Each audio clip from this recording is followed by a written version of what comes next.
Another thing that has hindered their economic development, and folk, I'm jumping around a little bit, I know, but one thing that's hindered their development, in about 1905, oil was discovered in this region. Well, a lot of industrialists moved in and set up oil wells and oil fields. The Islamic government said, now hey, this oil rightfully belongs to us, even though they did not have any means to drill it or any means to get out. Once that the other industrialists and entrepreneurs had set up the oil fields, they moved in and took them over. That is why to this day, outsiders are reluctant to invest in this region. They say, hey, they'll just steal from us or take from us anything we invest. And that is why to this day you have a whole lot of young men living in this part of the world who are unemployed because no one from outside wants to come in and invest and run the risk of losing everything they invest. Because there's no courts they can go to. The courts will always side with the government, or the courts are told what to do. It's not an independent judiciary. And without an independent judiciary, nobody's going to move in. So that has somewhat hindered their economic development. Oh yes, you might say, didn't they get rich from the oil? Yes, a few of them got super, super, super wealthy. And a lot of the rest of them are not. Now I had a student last fall argue that, well, I visited these countries and you see a lot of people going around dressed nicely. Perhaps so, but if you go to the right places, you will see a lot and more than a lot of very, very poor people who are unemployed and have little hope of bettering themselves, and maybe that's one reason they're willing to blow themselves up. They have no hope in this life, so they hope to achieve a happy life in the next life.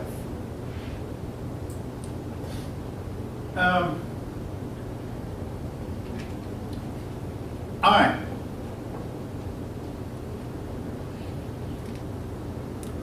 When Muhammad's successor died, Abu Bakr, when he died, there was a group that made Muhammad's descendants the next imam.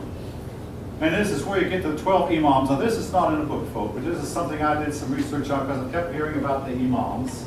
Well, there were 12 imams, and these were the men who were one after another who were descended from Muhammad. If you research them, you will find that of the first 11, well, the first 11 of them all were murdered, assassinated.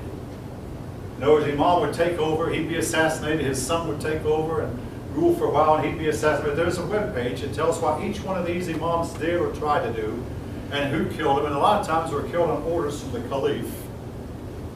The 12th imam. Now, you might have heard about the 12th imam. Anybody know what happened to the 12th imam?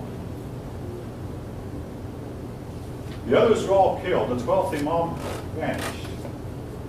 The story is that he's in hiding, waiting, and when the right time comes, he's going to come back and he'll be the leader of Islam. At the moment, folks, Islam has no leader.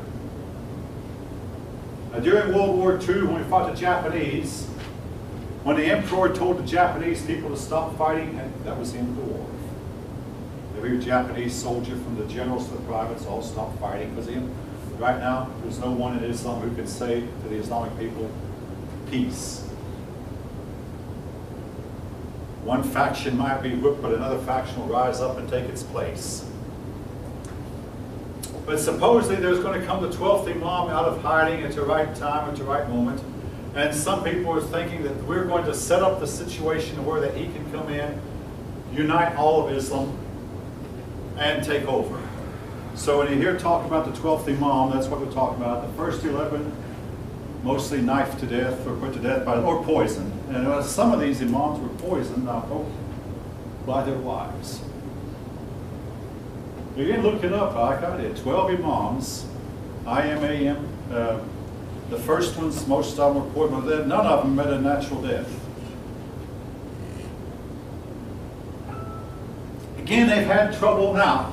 They've had trouble deciding who the successor is, and oftentimes the succession is decided after a series of bloody coups in which one person comes out on top and he kills all the rest of them.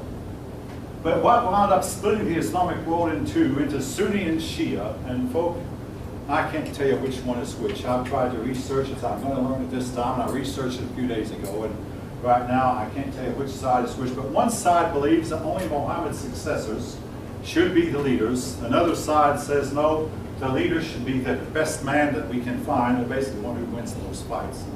gets it, takes it by force. So they have fought this over this issue, this and a few other issues, for some 1,300 years. Who's going to be our next leader? Let's fight for it. All right. Let's see, back to what Islamic people believe. Oh yes. When Islam took over these regions, they promised the Christians and Jews, you can still be Christian and Jew. We'll let you. So the Christians and Jews thought, well, we'd be better off under Islam than we will under the Byzantine Empire or under the Persian Empire, so let's surrender. Well, the Christians and Jews are put in their own communities, but what they didn't realize was they were made second-class citizens. Muslim homes were supposed to be higher than Christian homes, so you could tell a Christian house from Muslim house by the fact that the Christian house was, and the Jewish house was lower than a Muslim house. Christians and Jews were not allowed to ride on the back of a beast because this might elevate them a little bit higher than Muslims. Only Muslims were allowed to ride on the back of a beast. Christians and Jews were expected to walk. Christians and Jews had to pay a special tax called a jizya, and this I ought to write down.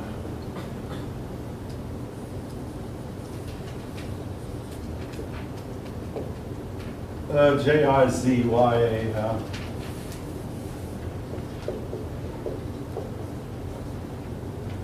Which was a tax that Muslims did not pay, and this was to try to make sure that Christians remained poorer than Muslims. In other words, your Muslims would live in the better houses, the taller houses. You could tell them apart because Christians were to dress a certain way and Jews, and Muslims were to dress a different way. And the women, again, Muslim women wore a whole lot more clothing than Christian Jewish women, where you can instantly tell a Christian apart from a Muslim or Jewish woman, and men too. And you could, any generation could convert at any time from any other religion to Islam, but Islamic people could not convert on pain of death. And folk, this is still in the books. I mean, as recently as yesterday and the day before, they were talking about this young Afghanistan woman who was shot in the head for telling her people that she believed that girls should be educated. They shot her in the head, but she survived and took her to Great Britain, where that she survived her wound. Any of you know what she was given a Nobel Prize. Malaya. Yeah, she was given a Nobel Prize here a couple of days. It was her second Nobel Prize. Amazing she survived that. She survived being shot. She was given a, in other words, but basically she was trying to elevate women, something that the Islamic people are very, very, very much, super much afraid of. Again, if they lose their women, they've lost their religion. They don't want to lose this idea that women are property, that women are to be completely submissive, and that women are to cover themselves, stay home, and bear their children. Something your book doesn't mention, but I will. Early on, Muslim men practiced, I'll call it female circumcision, for lack of a better term, where they mutilated a woman's body to where supposedly she could not enjoy sex. And this was designed to make sure that the women did not commit adultery, remain faithful. This practice has gone on and may still be going on. It's gone on fairly recently. And again, your women's movement people tend to not say anything at all against it. Even though the UN, now there have been some people who have protested it. But this practice of female mutilation has gone on down through history, again, in an attempt to make sure that their wives become nothing more than property, the property of their men. Some of you looking at me like, what are you talking about? Have any of you heard about this from others? It's still, none of you, I guess, have heard about it before. Well, it's a practice that supposedly still goes on. Does that also prevent, like, reproduction? No, it does not prevent reproduction, but it does prevent enjoying sex. Oh, okay. Yeah, that's the whole purpose. I mean, hey, they believe the women, folk, again, the average Muslim woman has about 8 babies per woman. and figure out who might win the fight between them and the rest of the world. They're having more children than anyone else, and they do not believe in practicing any form of birth control.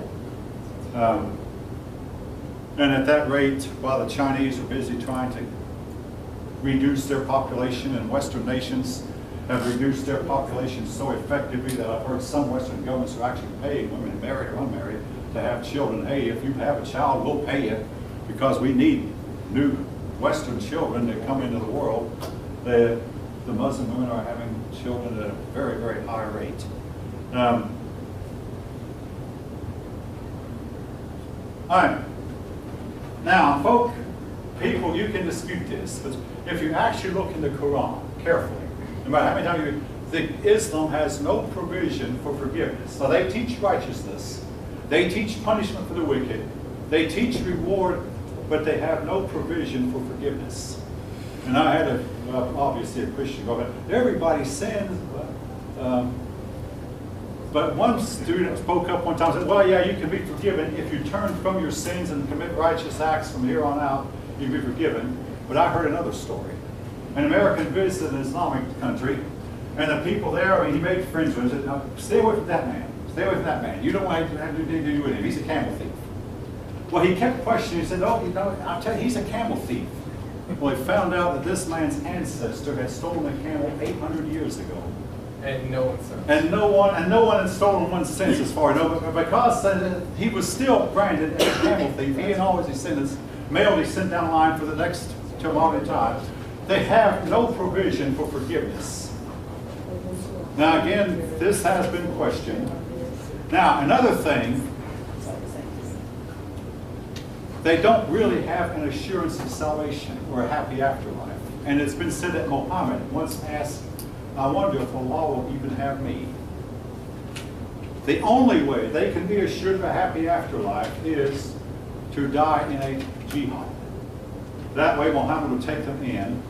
And a lot of these young men who are persuaded to blow themselves to bits are told, go ahead, you can go to a peep show, you can go to watch an R-rated movie, go ahead, because Allah will understand. No matter how crummy a life you've lived, once you've blown yourself to bits, you're guaranteed a quick entrance into paradise, where it's cool and where 72 virgins await you. You said they otherwise they have. Go ahead. The only way Muslims can get to heaven is if they're in a part of a holy war. Well, the only way they're guaranteed. I mean, right. Yeah, the only way that they actually. Otherwise, they don't know. Right, but blowing yourself up is not the same as a war. Well, they consider if you strap a bomb to yourself and blow yourself up, they can kill a lot of people with you. They consider that. I mean, in your book, it might not be war. In their book, it's war. I mean, again, they do believe that they do. The persons who do believe they're getting a happy afterlife. Now, there was a creed called the Assassins one time, led by an old man. The old man on the mountain set up a bunch of trees and planted a garden. Then he'd take young boys who were hopelessly impoverished, knock them out, take them to this garden when they wake up and say, you're in paradise. And they'd see all these really pretty young girls and these really beautiful flowers and beautiful trees. Then he'd take them out of the garden and say, well, now listen, what you saw, you were taking a quick trip to paradise. Listen, if you would commit this assassination and die in the attempt, you will go there forever. Allah just took you there temporarily. And these boys would actually believe that they had been to paradise and were promised to go there forever if they killed this certain person who was a friend, who was an enemy of the old man on the mountain. This was the creed of the Assassins. And again, folk, if you read history, you can verify this. And the Assassins were a group of people who eventually were kicked out of. They operated from what is today Israel, but eventually the old man on the mountain, his son overthrew him. Then his son was kicked out of Israel and found his way to India. But that's where the word assassinate comes from the time of the Assassins. Now, I told you, in years past, I only spent one day talking about Islam. Now, Wednesday, I want to talk about what happened to Islam after they fanned out, spread out, how far they got, and why they stopped. They were stopped by Europeans, among others, but they were also stopped by themselves. And folk, I want to say, if Islam loses, it's modern wars, it will be because they will start fighting each other. What's going on today? Well, Egypt is fighting Egypt, Libya is fighting Libya, Syria is fighting Syria. All of you should know this. And right now, Syria is fighting Syria, which in turn is fighting Syria some more. If they lose, it'll be their own doing. It won't be because we are ready to fight and willing to fight. We're not.